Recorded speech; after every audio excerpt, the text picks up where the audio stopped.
Okay folks, we're going to talk about tracks. I'm going to do burnishing fluid on tracks.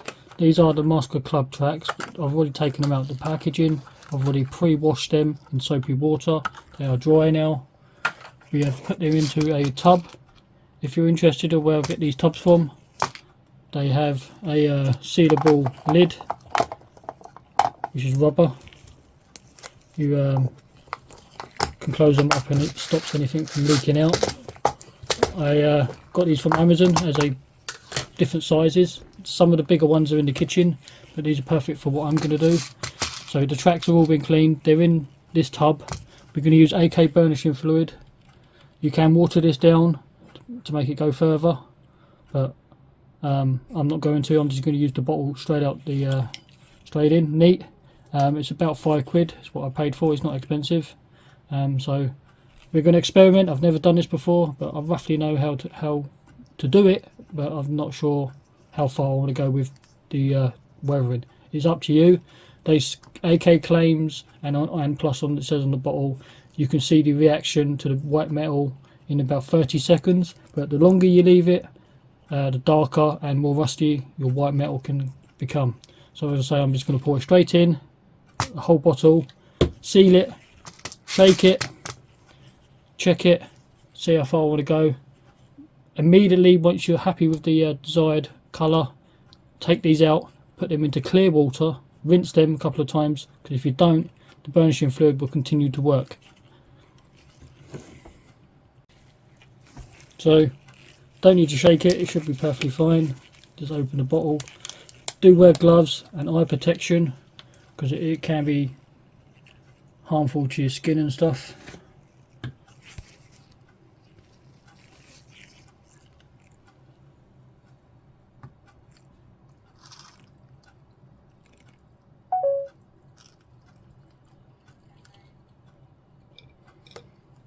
In goes the bottle.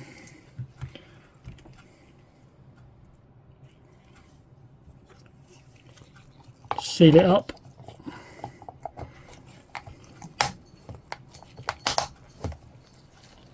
And shake it around.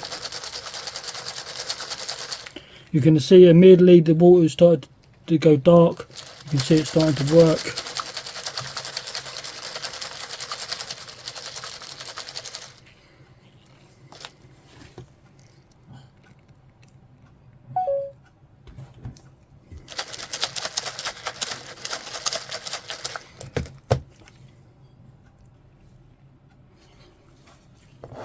Get some paper towel ready, just in case. Let's take a look to see how well these tracks are coming along.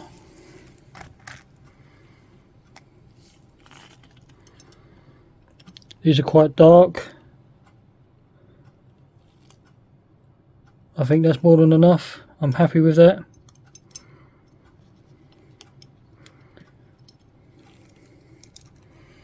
So let's get these transferred quickly as possible.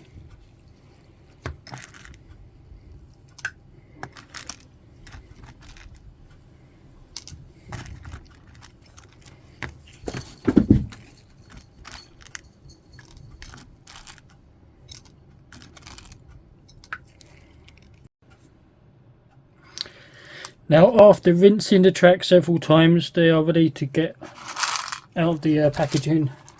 Well, not packaging, but out of this box. We can get them on the paper towel, get them to dry.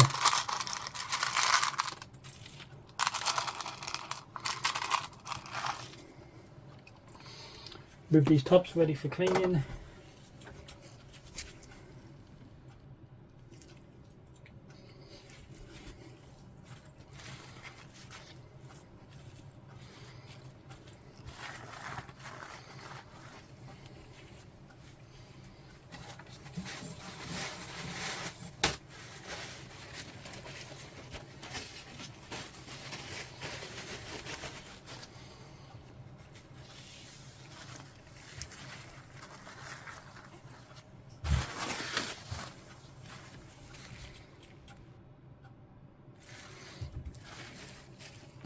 Paper towel is getting soaked, so we can go ahead and change the paper towel.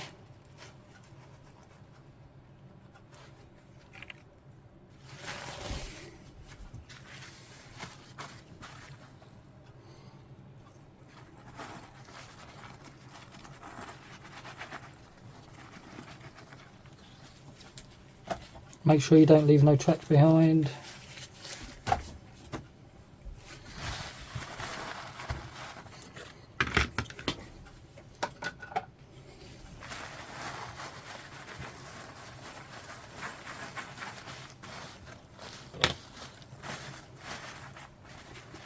So we're going to leave these to set now for however long, 12 hours maybe, I don't know, and we'll come back once I'm ready to show you what condition they are in.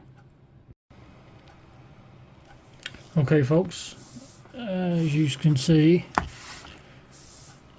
these are ready for assembly. How I'm going to do these, you do get in these bags track pins that come with it. They're made of resin, but they will look kind of off because of these have been weathered and these are not. So what I'm going to use is staples, and I've already pre-soaked these into the burnishing fluid as well, so these have been rusty as well with the burnishing fluid. Not as long, but they're in there enough. So if you was wondering, burnishing fluid does work on staples as well. Take them off to a single staple. Try and fold it out into an L shape if you can. Being this is like a square and these are in a round hole, it's going to be quite a tight fit, plus the staple won't fall out, unlike what's the other metal tracks out there, the floral tracks. They give you a metal wire, and the metal wire doesn't work very well. They ask you to super glue it. It's just going to create a mess. So this is how I'm going to do these tracks, how I'd like to. So it basically just getting your two pieces of track,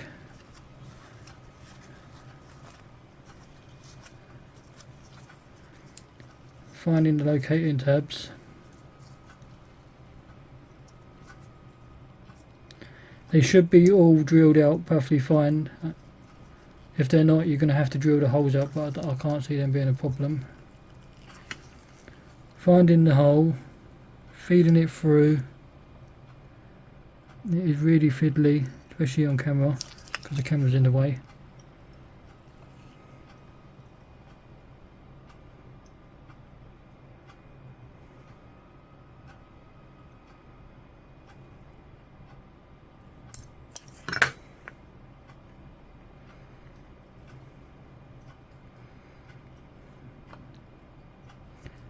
Come on.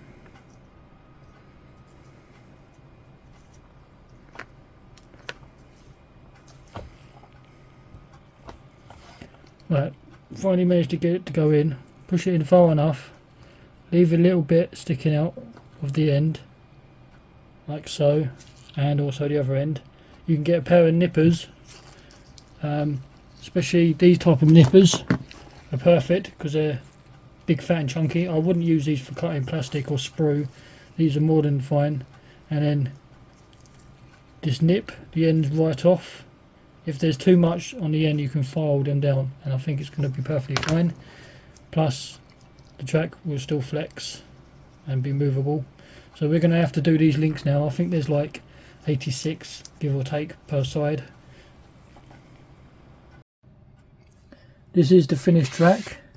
We have two lengths, which we have done now. So nicely done. They've taken me roughly about 8 hours to build these two lengths. I'm not the fastest builder, and it's first time me doing these metal tracks with the burnishing fluid. So they've come out reasonably well. Our next step is to obviously finish off the tank, put these on, but when it comes to weathering, we can use the track wash and dust and grime and stuff just to change it slightly. But this is the basics that we're going to do. If I need a couple more links, which I don't think I need, I think this is the right length to my calculation, should be fine.